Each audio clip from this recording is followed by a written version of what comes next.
நீ விஜய் கிட்டயும் சொன்ன, குமரன் கிட்டயும் சொன்ன. அப்படின்னா வேற காரணம் இருக்கு, அப்படிதானே? நானும் எங்க குடும்பமும் விஜய்க்கு எப்பவுமே பிரச்சனையா தான் இருப்போம். நான் அவர் கூட இருந்தா அது இன்னமும் அவருக்கு கஷ்டத்தை தான் கொடுக்கும். நீயா புரிஞ்சுக்கிட்டல? ஆமா நிவினு, நீங்க பண்றது கொஞ்சம் கூட சரியில்லைன்னு அத்தை கிட்ட கோவமா பேசிட்டு போயிருக்காங்க. இப்பதான் விஷயம் என்னன்னு சொல்றாங்க. அத்தை மனசு மாறி விஜய் கூட காவேரி வாழணும்னு ஒரு எண்ணத்துல தான் இருந்தாங்க. காவேரி கோயிலுக்கு போயிட்டு வரட்டும் பேசிக்கலான்னு அத்தை, கங்கா, அம்மாச்சி 3 பேரும் பேசிட்டு இருந்தாங்க. அப்பதானே விஜயோட சித்தி வந்து காவேரி திரும்பவும் வாழ வந்தா தாத்தா பாட்டி உசுரோடவே இருக்க மாட்டாங்கன்ற மாதிரி சொல்லிருக்காங்கடா. அது மட்டும் இல்லாம அவங்க வந்துட்டு போன விஜய் கிட்ட சொல்லி அவங்க குடும்பத்துக்குள்ள மறுபடியும் பிரச்சனையை உண்டாக்காதீங்கன்னு சொல்லிட்டு போயிருக்காங்கடா. விஜய் வீட்டு சைடும் உனக்கு எமோஷனல் பிளாக்மெயில் வந்திருக்கு, அப்படிதானே?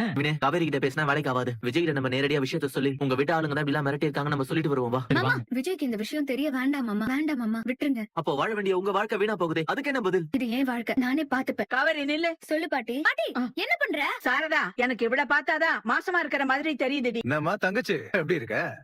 அரைக்கீரையா இல்ல சிறுகீரையா? இந்த பசுபதி கூட மோதணும்னா இந்த கீரை எல்லாம் தின்னால வேலைக்கு ஆகாது. நல்லா எலும்பா சமைச்சு போடு தாய்க்கிழவே, அப்பதான் தெம்பா திடமா உன் பேத்தி இருக்கால அந்த வீரமங்க அந்த காவேரி இந்த பசுபதிக்கு கொஞ்சமாவது டஃப் கொடுப்பா. என்ன கீரை எல்லாம் இது? ஏன்பா டைல நீனாப்பா எப்ப பார்த்தாலும் வீட்லயே இருக்க, வேலை வெட்டிக்கெல்லாம் போறதே இல்லையா? நாமளையும் நீ போ. ராகினி, கடையை நம்ம தானே அடிச்சு உடைச்சோம். கடையெல்லாம் சரி பண்ணிட்டியாமே, புது மிஷின்ல கூட வாங்கிட்டியாமே கேள்விப்பட்டேன். எல்லா கோட்டையும் அடிச்சுட்டு முதல்ல இருந்து ஓடி வரணுமா? என்னடா நான் முறைக்கிறேன். வேற என்னப்பா, குடும்பமா சேர்ந்து போராடி இவரை தூக்கி உள்ள வச்சோமே, முழுசா 2 நாள் கூட ஆகலையே, சிங்கம் மாதிரி வெளியே வந்து நிக்கிறாரேன்னு